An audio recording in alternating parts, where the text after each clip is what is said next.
The old house stood on a hill overlooking the town. It had been empty for years, and no one dared to go near it. It was said to be haunted by the ghost of a young woman who had been murdered there. One night, a group of teenagers decided to go to the house to see if the rumors were true. They snuck onto the property and made their way up to the front door. The door was unlocked, so they went inside. The house was dark and dusty. The teenagers wandered through the rooms, calling out to the ghost. There was no answer. They were about to leave when they heard a noise coming from the basement. They went down the stairs and found a door that was slightly ajar. They pushed the door open and peered inside. The basement was dark, but they could see a figure standing in the corner. The figure was tall and thin, with long, pale arms and legs. Its skin was a sickly green, and its eyes were black and empty. The teenagers screamed and ran back upstairs.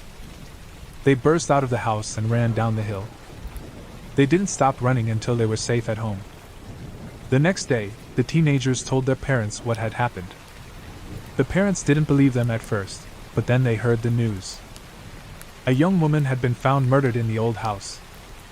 The police investigated, but they never found the killer. The case remains unsolved to this day. The teenagers never went back to the old house. They were too afraid. But they still talk about what they saw that night. They say that the ghost of the young woman is still there, waiting for her revenge. One night, a few years later, a young man named Mark was driving home from work when he saw the old house. He had heard the stories about the ghost, but he didn't believe them. He decided to take a closer look. Mark parked his car and got out. He walked up to the house and looked around. It was dark and quiet. Mark took a deep breath and went inside. The house was just as the teenagers had described it. Dark, dusty, and empty. Mark walked through the rooms, calling out to the ghost. There was no answer. Mark was about to leave when he heard a noise coming from the basement. He went down the stairs and found the door that was slightly ajar. He pushed the door open and peered inside. The basement was dark, but Mark could see a figure standing in the corner. The figure was tall and thin, with long, pale arms and legs. Its skin was a sickly green, and its eyes were black and empty. Mark froze. He couldn't move. He was too scared. The figure turned to look at Mark. Its eyes were like two empty holes. Mark felt a chill run down his spine. The figure started to walk towards Mark. Mark wanted to run, but he couldn't move. He was frozen with fear. The figure reached out its hand and touched Mark's face. Mark felt a cold, tingling sensation. The figure spoke. Its voice was like the wind in the trees. "I've been waiting for you," it said. Mark screamed and ran out of the basement. He ran up the stairs and out of the house. He didn't stop running until he was safe at home. Mark never went back to the old house. He was too afraid. But he still thinks about what happened that night. He knows that the ghost is real, and that it's still out there somewhere. Mark is just one of many people who have seen the ghost of the young woman in the old house. The ghost is a reminder that there are things in this world that we don't understand. Things that are dark and scary. Things that go bump in the night. Right now I'm hiding in my closet typing this out in case something happens to me. I was hungry, so I went downstairs. Why didn't I just go to sleep? I stood in front of the fridge, the only light being the blue emitting from the fridge along with the blast of cold air. When I realized there was absolutely nothing good, I turned from the fridge. Then I froze in place. There was something in the street. At first I thought it was a shadow, but when I walked closer my heart stopped. It was a person. A person lying flat on their back, arms out, staring up at the sky. I inched closer to the window. The person appeared to be a man by the build, but something was off about the body. I couldn't quite place it, but it made my skin crawl. Slowly, I picked up my phone I had left on the counter and opened the camera. With a shaking hand, I snapped a picture of the person. By doing that simple action, my fate was sealed. The flash shone through the window as the image was captured. The person's head jerked in the direction of me. Our eyes locked. Its face was completely black, except for the red eyes and mouth full of sharp teeth. Now that it was looking at me, I could see that its entire body was black, as if it was devoid of any light, as if it was made of darkness. I watched in fear as it got onto its feet, revealing its true form. It was over 8 feet tall with arms that brushed against the concert. It had sharp nails at the end of each grotesquely long finger, and it was looking directly at me. Its eyes were hungry as we stared at each other. Then it started running. My body unfroze and I broke out into a sprint.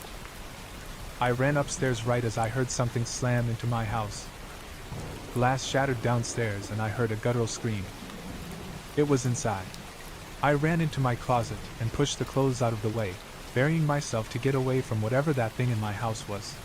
My heart slammed against my chest as its voice traveled through the walls. It was animalistic, not of this world. I can smell your flesh. I held my breath, as if that would do anything. I could hear scratching against the walls as the footsteps progressed through the house. With every step I could feel the house tremor. Your blood smells sweet. It was getting closer. Can I taste it? Tears slipped down my face as it drug its nails across a wall not far from where I was hiding. I waited for it to get closer, to get me, but the house was silent after the last scratch. It's been 5 minutes of silence. I think it may have left. I think I'm safe. Many years ago I was a travel writer in Europe. I did most of my trips alone. This story is about the first time I visited Prague. I'd never been to Prague and the trip was last minute, so I had little time to prepare. My travel partner had dumped me in another country and I was determined to make the best out of trip by visiting a place I'd never been. Upon arrival at the train station, I visited the accommodation office and asked for a hostel not far from the center. In my early 20s, winging it was part of the fun. These days I'm far less adventurous. The hostel they sent me to was a sprawling, crumbling, slate-gray, Art Deco building on a nondescript street about a 10-minute walk to Stare Mesto. The inside was probably beautiful at one time, but by the time I checked in it was full of shabby, mismatched furniture and cheap stained carpet. Most of the light fixtures were broken, leaving everything but the lobby dark and gloomy. It smelled of standing water and dust. I found my room and made note of the fact that I had a roommate. She wasn't there, but on her side of the room there was a suitcase, dressed neatly folded across the back of a plastic chair, a scattering of makeup containers on the beat-up desk, and a stack of German fashion magazines on the bed. As I had no plans or goals on this impromptu trip, so I spent the afternoon exploring Old Town Square, the Jewish Quarter, and Wenceslas Square. I purchased some Czech crystal for my mom and painted eggs from a street vendor for myself. I also made reservations for a sunset dinner cruise for one. At around 6 p.m. I returned to my room to shower, change clothes, and unload my purchases. When I left my room about an hour later, there was no indication that my roommate had returned at any point during the day. After the cruise I stopped at a tiny bar on Tinska and had a glass of wine. I'd heard horror stories about the dangers of Prague, but I felt no more trepidation than I did in any other large city. Sure, the cobblestone streets, fog rolling off the Vltava, backlit Gothic architecture, and winding alleys made me think of Jack the Ripper and Dracula, but in a good way. It was nearly midnight when I returned to my hostel, so I was surprised to find that my roommate still hadn't returned. That wasn't uncommon though. Backpackers are a fickle lot. She could have gone on a short overnight trip and just left her stuff behind, hooked up with a guy and was holed up at their place, or hanging out at another hostel. So I was surprised but not concerned. I took another shower before bed, however, and was surprised to find that things in the room had changed up in my return. Her bed was neatly turned down, the magazines had moved to the nightstand, and the dress was gone. The strangest thing, though, was the addition of a pink silky nightgown spread across the bed, my bed. Maybe she thought she still had the room to herself? I didn't see how my shopping bags, clothes, and toiletries were in plain view. I gently moved the nightgown over to her bed and then settled in for the night, as I wrote in my journal. I assumed she was in the shower or somewhere nearby, so I expected her return shortly. After about an hour, though, her side was still empty. I needed to use the restroom before I went to sleep, so I made one last trip down the hall. The building was unusually quiet. There weren't the regular sounds of chatty backpackers, the clinking of glasses, or music that would normally leak through the walls. There was nothing. It was hushed, like a church after the congregation has left. I found myself practically tiptoeing back. My room was near the end of the hall, and I couldn't shake the feeling that the corridor was darker than before. The few working lights were blinking as they struggled to stay lit, and it reminded me of a fun house. A tightness began to fill my stomach, and I subconsciously quickened my steps. There wasn't a soul behind me, yet I kept glancing back over my shoulder, convinced I'd see someone gaining momentum on me. The only sound was the soft thud of my flip-flops as they struck my soles. There wasn't a soul behind me, yet I kept glancing back over my shoulder, convinced I'd see someone gaining momentum on me. The only sound was the soft thud of my flip-flops as they struck my soles. I was flooded with relief as I flung open my door, but it didn't last long. Everything was exactly as it left it except for the silky nightgown, which was now back on my bed. Sleep came in fits and starts. I left the lamp on for a while, still convinced my roommate would be right back, but the shadows it cast made the room even spookier. It was too dark with the light off. I'd finally slipped into a deep sleep when I suddenly heard the door open. A man stood in the darkened doorway, the hall light behind him showing just enough for me to see his contorted face. "I didn't mean to," he sobbed. "You have to help me."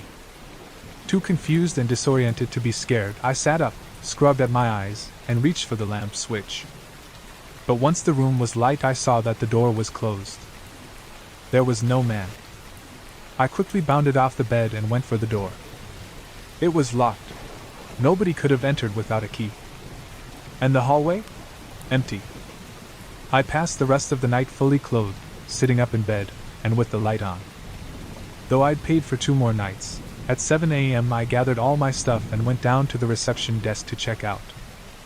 "By the way," I said to the 20-something receptionist, "my roommate never returned. I'm a little concerned." She picked up the room key, looked at it hard, frowned, and then glanced at her computer. "What room were you in again?" When I repeated it to her, she looked back at her screen. "Ma'am, that room's been empty for 3 weeks and it's been cleaned since then. We only have 6 people in the whole building.